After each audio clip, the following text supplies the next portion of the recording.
we're going to be talking about Starlink. And this is a story I actually had wanted to talk about last week because that's when this was first breaking. But we had a really great program last week where we interviewed Arizona GOP Secretary Cindy Love, and we actually took the entire hour for that segment. So I didn't get to follow up. I didn't get to follow up with this.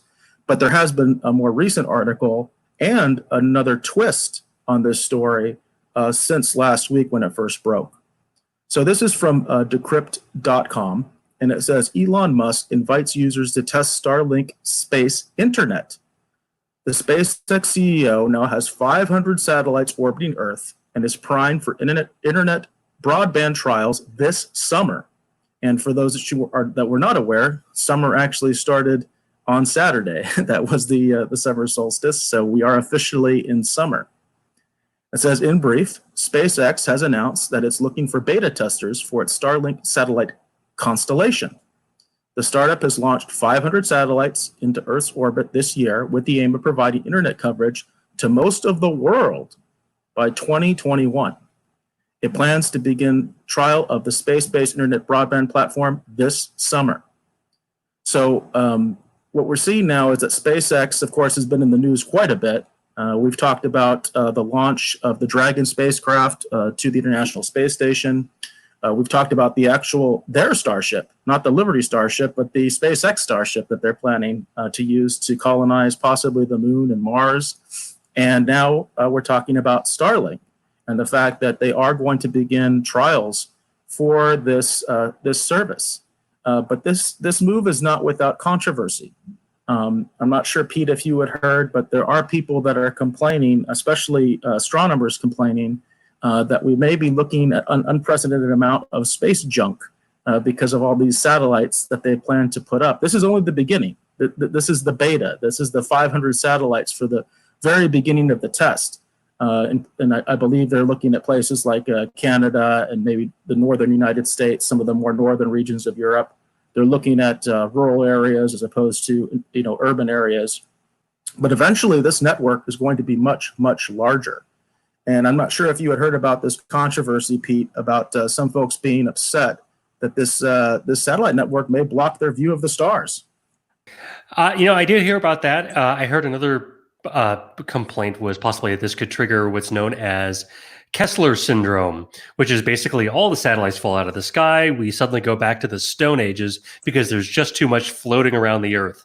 I don't know how close we are to being in danger of that. My hope is that we're not very close, but the fact that these are low Earth orbit satellites, you never know.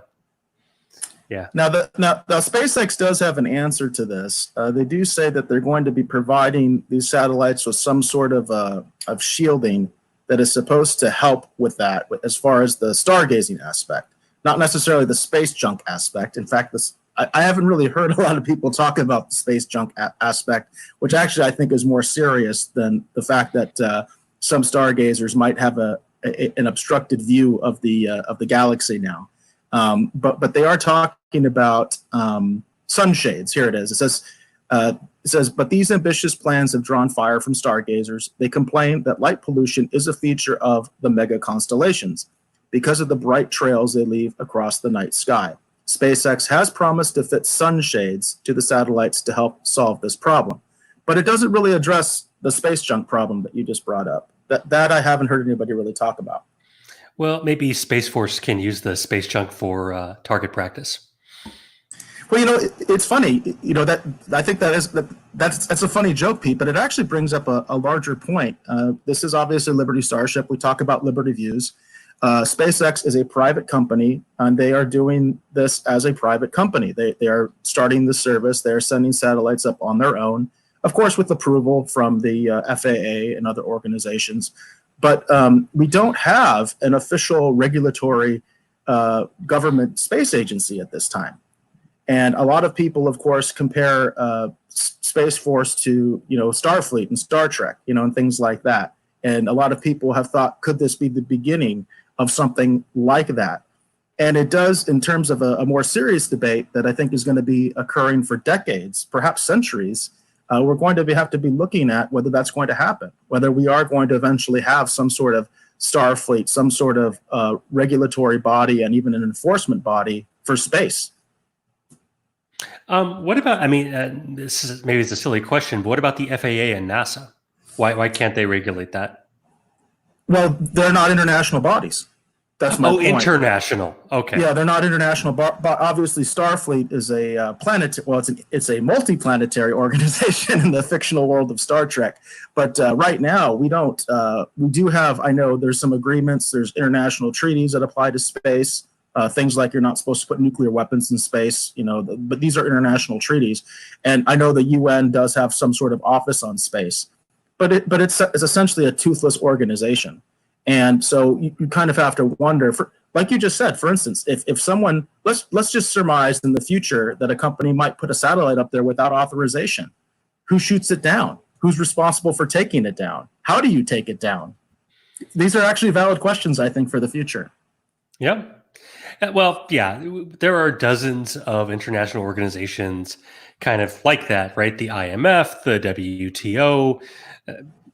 But the problem always is, how do you enforce it? The UN doesn't have a military. They certainly don't have a space force or anybody who could, would have the equipment or the authorization to take down space junk. So, yeah, that's a serious concern. And that rolls into the whole issue of anti-satellite weapons as well, that the United States, China, and Russia are the only countries I'm aware of that have those capabilities.